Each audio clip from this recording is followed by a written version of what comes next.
안녕하세요, 검재입니다. 오늘은 장사하시는 분들이 실제 돈을 어떻게 버는지 두 가지 방법에 대해서 말씀을 드릴 건데요. 장사를 하면은 돈을 벌 거다라고 생각하시는 분들이 좀 계시는데, 실제 주변에서 장사해가지고 돈을 번 사람들이 얼마나 있는지 한번 확인을 해보시길 바래요. 장사를 해서 월급제기보다 많은 돈을 벌긴 벌어요. 벌 수도 있고, 하지만 망하는 경우도 많고. 근데 실제 돈 버는 유형은 제가 봤을 때 두 가지예요. 이거는 아시는 분들은 아실 건데, 첫째는 가게를 권리받고 파는 경우. 백종원 씨가 최근에 자신의 매장을 많이 정리하셨다고 들었어요. 부동산 최근인지 모르겠는데, 권리받고 파는 게 사실 돈 버는 방법이에요. 선수들은 매출 쫙 올려놓고 돈 벌고 팔아요. 권리금 받고. 제가 한식 뷔페 납품을 많이 하는데, 제가 아는 한식 뷔페 한 군데가 그런 수법을 썼어요. 어떻게 했냐면은, 한식 뷔페 같은 경우는 권리금이 얼마만큼 몇 명이 밥을 먹는가, 식수라는 게 있어요. 식수에 의해서 좌우가 돼요. 그래서 300개는 얼마, 200명이 점심을 밥을 먹으면 얼마, 그런 게 딱 정해져 있어요. 그거를 어떤 방법을 썼냐, 그 회사에 몇 군데에다가 무료로 밥을 집어넣었어요. 결제 대금은 없어. 하지만 와서 밥 먹어라. 그러면은 식수가 확 늘어나요. 그런 식으로 해가지고 어떻게 보면 사기를 친 거죠. 사기를 쳐가지고 식수를 올려요. 그리고 그 매장을 내놔요. 그러면은 단순하게 30명이 일주일에 30명이 밥 먹는다 보면은 식수 5,000원씩 해가지고 15만 원이죠. 한 달 해야지 20일 따지니까 300만 원 될 거예요. 그러면은 그 매장을 이제 팔아요.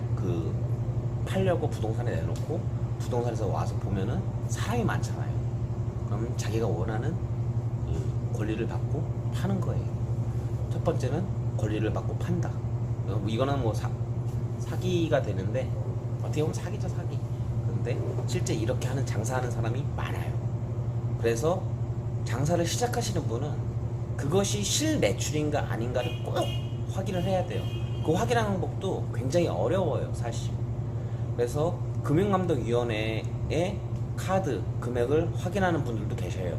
근데 그것도 100% 믿을 수는 없어요. 결국에는 내가 권리를 주고 내가 하는 업종에 가게에 입점을 하고자 하면은 그 가게 가가지고 그 가게 근처에서 그 가게 앞에 커피숍이나 같은 데 가가지고 하루 종일 몇 날 며칠을 지키고 실제 보시는 게 제일 베스트예요. 다시 말씀드리지만 세상엔 사기꾼은 많고, 세상은 넓고 사기꾼은 많다. 세상은 넓고 사기꾼은 많다. 참, 사기꾼 진짜 많아요, 우리나라.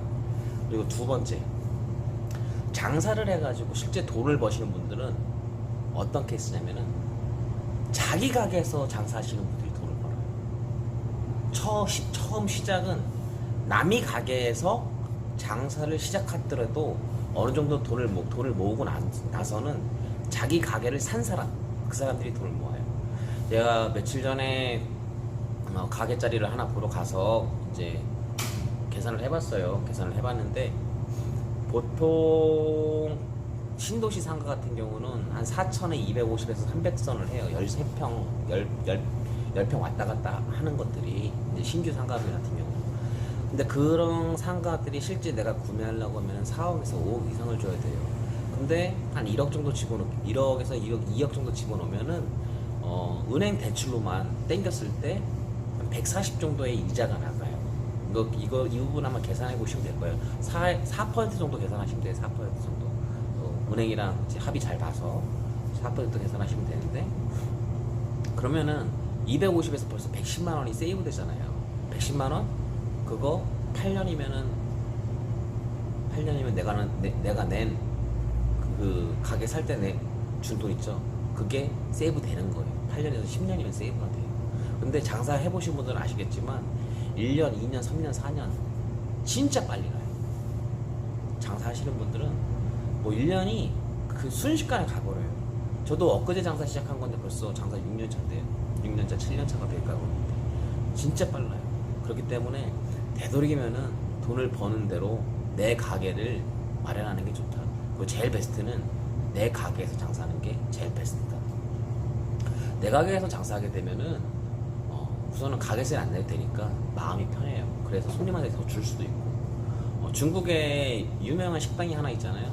중국에 있는 식당 중에 하나가 손님들한테 엄청 잘해줘요. 나오는 뭐 그 식사를 보면은 와 박수 치게.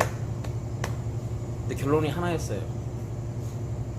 주방장이 건물주였어요. 그리고 주방장이 사장이야. 자기가 해주고 싶은 거 손님한테 그냥 막 주는 거야. 제가 봤을 때 그게 정답이에요. 남미가게 장사하면은 제가 지금 6년 동안 장사했다고 말씀드렸잖아요. 통장에 돈은 없어요. 왜냐면 사기를 몇 번 당해가지고 다 날렸어요.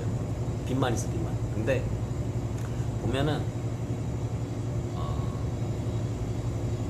월세로만 한 6천에서 7천만 원을 줬어요. 만약에 그 월세를 좀 아낄 수만 있었다고 하면은 제 통장에는 돈이 이미 꽤 쌓였겠죠. 지방 도시 같은 경우 조그마한 빌라 하나, 원룸 하나 1억에서 8천이면 사요. 그런 거 은행 대출 끼면 5천이면 사고요. 그런 원룸 하나 5년이면 그 원룸 하나 살 수 있는 돈을 제가 세이브할 수 있었던 거예요. 참 아쉽죠. 지금 말씀드린 거를 조금 이해를 해주셨으면 좋겠어요. 이 부분을 이해 못하고 장사를 무턱대고 시작하면은 시간이 지나면은 후회할 때가 오세요. 저처럼. 누구도 저한테 얘기를 안 해줬어요. 누구도 얘기 안 해줬기 때문에 제 여러분들한테 말씀을 드립니다. 장사에서 돈 버는 케이스 두 가지. 하나는 권리금, 하나는 내 가게에서 장사하는 거. 또 다른 방법들은 또 많아요. 다른 방법으로 돈 버는 방법도 많은데 우선 두 가지가 기본이고, 그리고 나서 가게 캐파를 키우고 외연을 확장하고 매출을 올려서 뭐 직원을 더 구하고, 이거 내가 조그마한 구멍가게에서 이거를 사업화 시키고, 그런 것들은 머리 좋고 뛰어난 사람, 보통의 이제 장사하시는 분들은 이 두 가지가 제일 안정적으로 돈을 벌 수 있는 방법 같아요. 첫 번째, 그 사기치는 방법을 배우지 마시고요. 그 요즘은